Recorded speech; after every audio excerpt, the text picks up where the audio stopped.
আসসালামু আলাইকুম। ইতালিয়ান ভাষা শেখার দ্বিতীয় ক্লাসে সবাইকে স্বাগতম। তো আমরা প্রথমে একটু প্রথম ক্লাসের উপরে আমাদের চোখ বুলিয়ে নেব যে প্রথম ক্লাসে আমরা কী শিখেছিলাম। তো আমরা যদি ক্লাস শুরু করি, তো প্রথম ক্লাসে আমরা শিখেছিলাম ইতালিয়ান সজ্জেতো বা সাবজেক্ট, যেমন ইও আমি, তু তুমি, লুই সে, অথবা লেই সে, নই আমরা, voi তোমরা, loro তারা। এবং আরও একটি জিনিস শিখেছিলাম, তা হচ্ছে ইও সোনো আমি হই, তু সেই তুমি হও, lui lei è সে হয়, noi siamo আমরা হই, voi siete তোমরা হও, loro sono তারা হয়।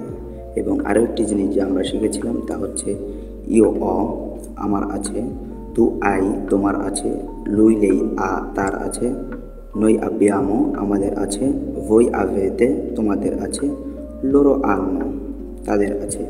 এবং আমরা কিছু উদাহরণ দিয়েছিলাম, যেমন ইও অ কাজা আমার বাড়ি আছে, loro hanno macchina তাদের ঘর আছে। এবং যদি আমরা ইও সোনো তু সেই এই পার্ট থেকে আমরা কিছু উদাহরণ দিই, তাইলে আমরা দেখতে পাবো যে lui lei è সে হয়, স্টুডেন্টে শিক্ষার্থী বা ছাত্র অথবা ছাত্রী, lui lei è studente। তো আজকে আমরা যে বিষয়টি শিখব তা হচ্ছে ইতালিয়ান ভাষার আরও একটি গুরুত্বপূর্ণ পার্ট বা কিওয়ার্ড যদি আমরা বলি, কারণ ইতালিয়ান ভাষা শেখার জন্য আজকের যে ক্লাস এবং প্রথম যে ক্লাস ছিল, এই দুটি ক্লাস খুবই গুরুত্বপূর্ণ। তো আমরা যদি দ্বিতীয় ক্লাসে যাই, তবে আমরা দেখতে পাবো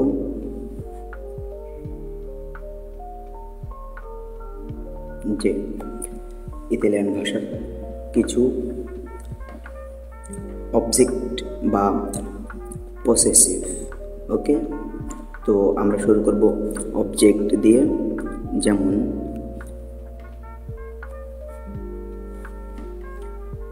মি মানে আমাকে, তি মানে তোমাকে, লো লা মানে তাকে, চি মানে আমাদেরকে, ভি মানে তোমাদেরকে, লি মানে তাদেরকে। ওকে, যেমন যদি আমরা এখন একটু উদাহরণ দিই এখান থেকে, যেমন আমরা বলতে পারি দাম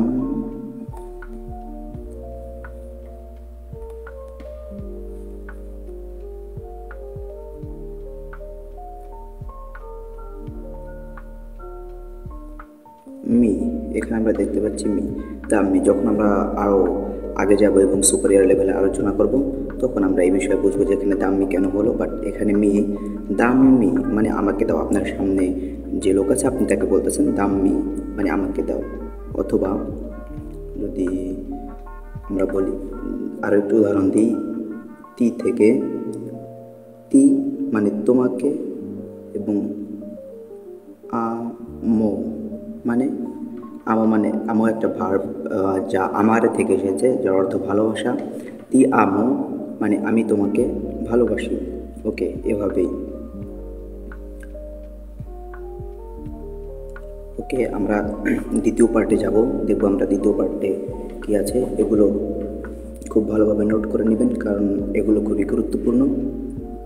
আমি যদি একটু মুছে দিই সবগুলো, তাহলে আপনারা একটু ভালোভাবে নোট করতে পারবেন। ওকে, এগুলো ভালোভাবে একটু নোট করে নেবেন, কারণ এগুলো খুবই গুরুত্বপূর্ণ। যেমনটি আমি আগের ক্লাসে বলেছি, এগুলো হচ্ছে কিওয়ার্ড বা ইতালিয়ান ভাষার চাবি। এগুলো যদি আপনি ভালোভাবে বুঝতে পারেন, তাহলে ইতালিয়ান ভাষা আপনার জন্য একেবারে পানির মতো সোজা হয়ে যাবে। ওকে, এখন আমরা আজকের ক্লাসের পরবর্তী যে ধাপ, সেই ধাপে যাব। ওকে, যা হচ্ছে পসেসিভ, ইংরেজিতে বলে। ওকে, সো আমরা যদি এখানে দেখি, এখানে কি আছে, মিও মিয়া, ওকে,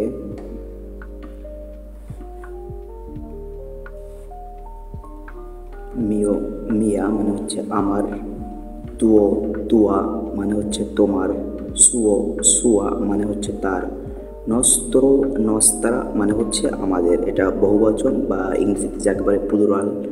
বস্ত্র বস্ত্রা মানে হচ্ছে তোমাদের, সরি আমি এখানে একটু ভুল করে ফেলেছি, এখানে বানানটা একটু আপনারা ঠিক করে নেবেন দয়া করে। তোমাদের হবে এখানে, যেহেতু প্লুরাল বা বহুবচন। লোরো মানে তাদের, লোরো মানে তাদের। ওকে, দয়া করে একটু এগুলো নোট করে নেবেন, কারণ এগুলো খুবই গুরুত্বপূর্ণ। আমি যদি একটু মুছে দিই আপনাদের জন্য, ভালোভাবে নোট করতে পারবেন। ওকে, এখানে একটু ভুল আছে, আপনারা দয়া করে ঠিক করে নেবেন এটি। ওকে, এখন যদি আমরা এটার উদাহরণে যাই, যেমন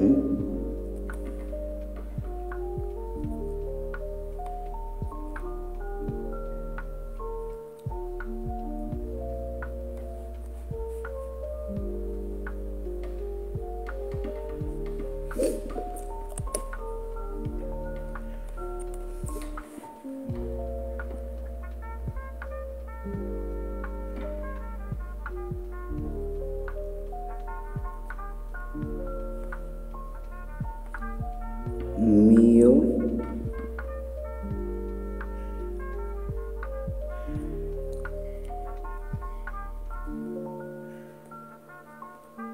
কাস্কো, মিও কাস্কো মানে হচ্ছে, কাস্কো মানে ইতালিয়ান ভাষায়, যার বাংলা হচ্ছে হেলমেট। মিও কাস্কো মানে আমার হেলমেট। ওকে, তো ইতালিয়ান ভাষায় কোনো ওয়ার্ড এমন নেই যা নিউট্রাল বা পুরুষ মহিলা হয় না। ইতালিয়ান ভাষায় প্রতিটা নামেই পুরুষ অথবা মহিলা যে কোনো একটা হতেই হবে। ওকে, ইতালিয়ান ভাষায় নিউট্রাল কোনো নাম নেই বা কোনো নাউন, ইতালিয়ান ভাষায় নিউট্রাল কোনো নাউন নেই।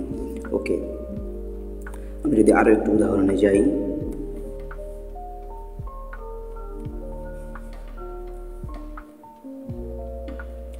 মিয়া কাজা মানে হচ্ছে, এখানে আরও আর্টিকেল বসবে, যখন আমরা সুপার লেভেলে যাব তখন এগুলো নিয়ে আমরা আলোচনা করবো। এখানে লা হবে লামিয়া কাজা, কিন্তু আপাতত আমরা এখানেই খেয়াল করব যে যতটুকু আমরা পড়াচ্ছি ততটুকু আমরা বুঝতে পারতেছি কি না। মিয়া কাজা মানে হচ্ছে আমার ঘর। ওকে,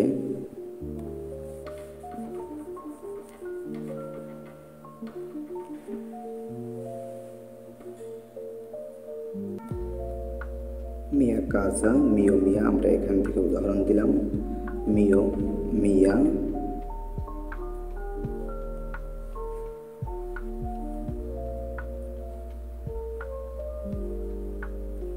এখন তুও তুয়া মানে হচ্ছে তোমার, আমরা বলতে পারি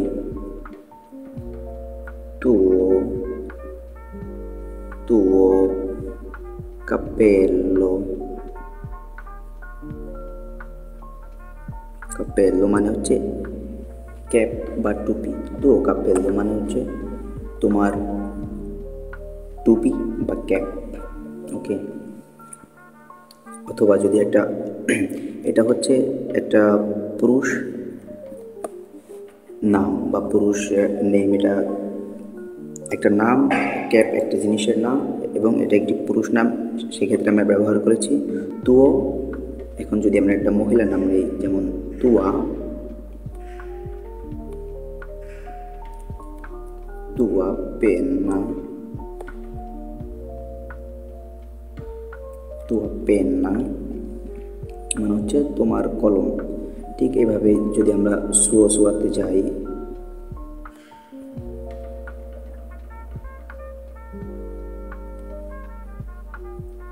সুও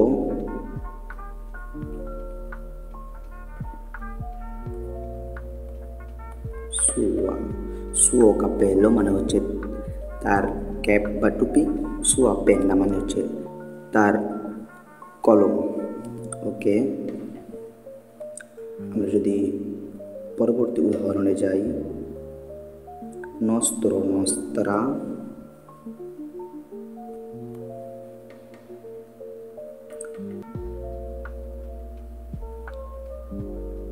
nostro cappello মানে আমাদের ক্যাপ বা টুপি, অথবা এটা একটি পুরুষ ভার্ব, এই জন্য আমরা নস্ত্র ব্যবহার করেছি, এবং এটা একটি মহিলা ভার্ব, পেন্না। আমি সাধারণ একটা নিয়ম বলে থাকি ইতালিয়ান ভাষায় কীভাবে আমরা চিনব যে কোন নামটি পুরুষ বা কোন নামটি মহিলা। যে নামটির শেষে ও থাকবে তা হচ্ছে পুরুষ, এবং যে নামটির শেষে আ থাকবে তা হচ্ছে মহিলা। ওকে, সো এখন আমরা দেখব পেন্নার ক্ষেত্রে কী হবে। আপনি একটু গেস করুন যে পেন্নার ক্ষেত্রে কী হতে পারে। হ্যাঁ, আপনি সঠিক গেস করেছেন। পেন্নার ক্ষেত্রে হবে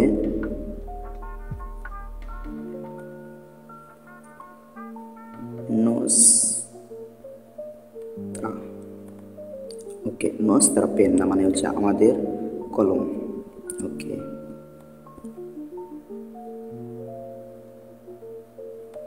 নস্ত্রা পেন্না মানে হচ্ছে আমাদের কলম। আমরা পরবর্তী উদাহরণে যাব, vostro vostra। ওকে,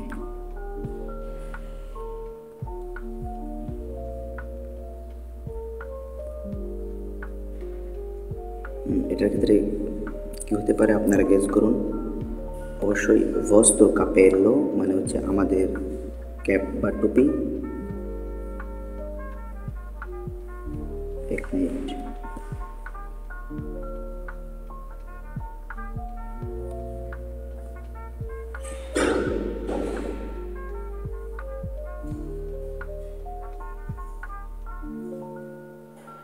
ওকে,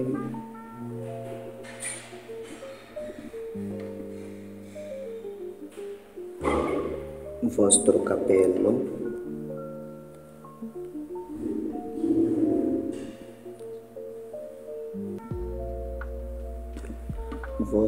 capello মানে হচ্ছে তোমাদের ক্যাপ বা টুপি। এখন দ্বিতীয়টার ক্ষেত্রে আমরা কী হবে, আমরা সবাই জানি যে এটা একটি মহিলা নাম, সুতরাং আমরা দ্বিতীয়টি ব্যবহার করব, vostra।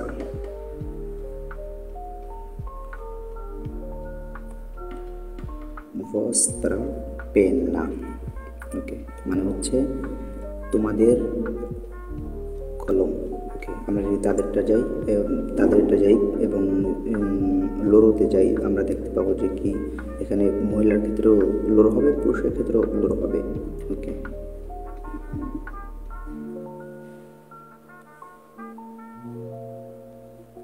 লোরো লোরো লোরো কাপেলো মানে হচ্ছে তাদের ক্যাপ, লোরো পেন্না মানে হচ্ছে তাদের কলম। ওকে, আজকের ক্লাস এই পর্যন্তই ছিল। আগামী ক্লাসে দেখা হবে ইনশাআল্লাহ। এগুলো এবং আগের যে ক্লাস ছিল ওটাও এবং এই ক্লাসের যে পড়া ছিল এগুলো একটু ভালোভাবে পড়বেন, যাতে আমরা ইতালিয়ান ভাষা খুব ভালোভাবে বুঝতে, বলতে এবং লিখতে এবং পড়তে পারি। ওকে, দেখা হবে আপনাদের সাথে আগামী ক্লাসে। ততক্ষণ পর্যন্ত ভালো থাকবেন। আসসালামু আলাইকুম, আল্লাহ হাফেজ, চাও চাও।